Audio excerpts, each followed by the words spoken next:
ಗುತ್ತಿಗೆದಾರರು ರಾಜ್ಯ ಸರ್ಕಾರಕ್ಕೆ ಒಂದು ಅಂತಿಮ ಎಚ್ಚರಿಕೆಯನ್ನ ಕೊಟ್ಟಿದ್ದಾರೆ. ಬಿಲ್ ಬಾಕಿ ಉಳಿಸಿಕೊಂಡ ರಾಜ್ಯ ಸರ್ಕಾರಕ್ಕೆ ಡೆಡ್ಲೈನ್ ಕೊಟ್ಟಿದ್ದಾರೆ. ಈ ದೀಪಾವಳಿಯಿಂದ 1 ತಿಂಗಳ ಡೆಡ್ಲೈನ್.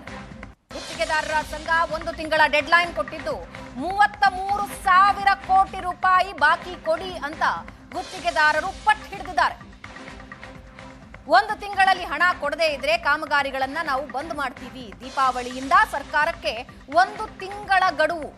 ಈ ದೀಪಾವಳಿಯಿಂದ 1 ತಿಂಗಳ ಗಡುವು ಕೊಡ್ತಾ ಇದ್ದೀವಿ. 1 ತಿಂಗಳ ಒಳಗೆ ಬಿಲ್ ಕ್ಲಿಯರ್ ಮಾಡಿ ಅಂತ ಷರತ್ತು ಹಾಕ್ತಾ ಇದ್ದಾರೆ.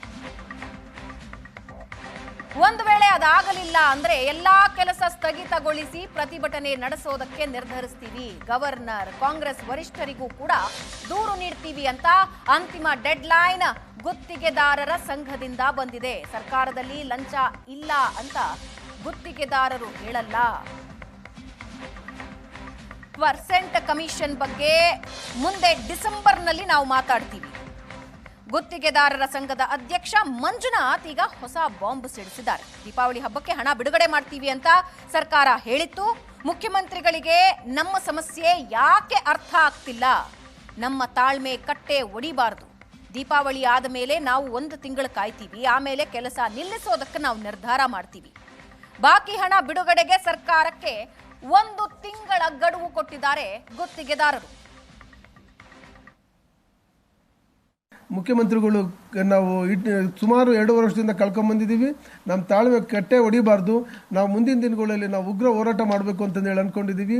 ಎಲ್ಲರಿಗೂ ಸಹ ನೀವು ಹೇಳ್ದಂಗೆ, ಮಾನ್ಯ ಮಿತ್ರಗಳು ಹೇಳ್ದಂಗೆ, ನಾವು ಕೆಲಸ ನಿಲ್ಲಿಸ್ಬಿಟ್ಟು ನೆಕ್ಸ್ಟು ದೀಪಾವಳಿ ಆದಮೇಲೆ 1 ತಿಂಗಳು ಕಾಯ್ತೀವಿ. ನೆಕ್ಸ್ಟು ಕೆಲಸ ನಿಲ್ಲಿಸ್ಬಿಟ್ಟು ಎಲ್ಲ ಜಿಲ್ಲಾವಾರು ನಾವು ಸ್ಟ್ರೈಕ್ ಮಾಡಬೇಕು ಅಂತಂದೇಳಿ ನಾವು ಕಾರ್ಯಕಾರಿ ಸಮಿತಿನ ಯೋಚನೆ ಮಾಡ್ತೀನಿ. ಮಾನ್ಯ ಮುಖ್ಯಮಂತ್ರಿಗಳು ಇಮಿಡಿಯೇಟ್ ನಮಗೆ ಸಭೆ ಕರೆದು ನಮ್ಗಿರ್ತಕ್ಕಂಥ ಸಮಸ್ಯೆಗಳನ್ನ ಬಗೆಹರಿಸಲಿಲ್ಲ ಅಂದರೆ ನಾವು ಡಿಸೆಂಬರ್ ತಿಂಗಳಲ್ಲಿ ನಾವು ರಾಜ್ಯಪಾಲರಿಗೆ ಕಂಪ್ಲೇಂಟ್ ಮಾಡ್ತೀವಿ, ಹೈಕಮಾಂಡ್ ಸುರ್ಜಿವಾಲಾ ಸಾಹೇಬ್ರಿಗೆ ಕಂಪ್ಲೇಂಟ್ ಮಾಡ್ತೀವಿ, ವೇಣುಗೋಪಾಲ್ ಸಾಹೇಬ್ರಿಗೆ ಕಂಪ್ಲೇಂಟ್ ಮಾಡ್ತೀವಿ, ಹಿರಿಯರಾದಂಥ ನಮ್ಮ ಸ್ಟೇಟ್ ಇಂದ ಖರ್ಗೆ ಸಾಹೇಬ್ರಿಗೆ ಕಂಪ್ಲೇಂಟ್ ಮಾಡ್ತೀವಿ.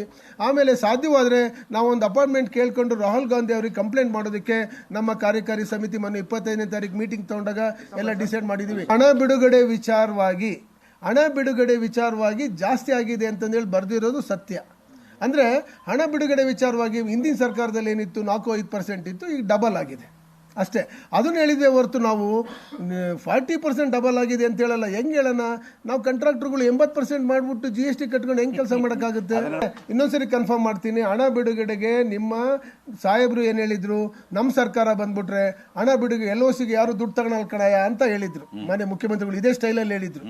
ಈಗೇನು ಮಾಡ್ತಾರೆ, ಅಣ್ಣ ನಾವು ಇಷ್ಟು ಜನ ಹೋಗಿದ್ವಿ, ಅಣ್ಣ ನಿಮ್ಮ ಸರ್ಕಾರದಲ್ಲಿ ಹೇಳಿದ್ರಿ ನೀವು, ಆದರೆ ಹಣ ಬಿಡುಗಡೆಗೆ ಅಂದರೆ LOC ರಿಲೀಸಿಗೆ ನೀವು ತಗಂತಿದ್ದೀರಾ, ಜಾಸ್ತಿ ಆಗ್ತಿದೆ ಅಂತ ಹೇಳಿದ್ವಿ ಹೊರತು ನಾವು 40, 80, 60 ಅಂತ ಹೇಳಿಲ್ಲ. ದಯಮಾಡಿ ಕ್ಷಮಿಸಿ. ನಾವು ಕೂತ್ಕೊಂಡಿರೋರು ನಾವು ರೆಡಿ ಮಾಡ್ಬಿಡ್ತೀವಿ. ಸಣ್ಣ ಪುಟ್ಟ ಕಾಂಟ್ರಾಕ್ಟರ್ಗಳು ವಿಷ ಕುಡಿಯೋ ಪರಿಸ್ಥಿತಿ ಬಂದಿದೆ. ದಯವಿಟ್ಟು ಈ ಪಾಯಿಂಟ್ ನೋಟ್ ಮಾಡಿ. ಆತ್ಮಹತ್ಯೆ ಮಾಡ್ಕೊಂಡಿದ್ದಾರೆ, ವಿಷ ಕುಡಿತಾರೆ. ಆಮೇಲೆ ಮನೆ ಮಟ್ಟಗಳು ಹೆಂಡತಿ ಅಂದಿರುಗಳು ಫೋನ್ ಮಾಡ್ತಾರೆ, ಅಣ್ಣ ಪೇಮೆಂಟ್ ಕೊಡಿಸಿ ಅಣ್ಣ, ನಮ್ಮ ಮನೆಗೆ ಭಾಳ ಪ್ರಾಬ್ಲಮ್ ಆಗ್ಬಿಟ್ಟಿದೆ ಅಂತ. ಅಂದರೆ ಈ ಪರಿಸ್ಥಿತಿ ಯಾವ ಸ್ಟೇಟಲ್ಲೂ ಇಲ್ಲ.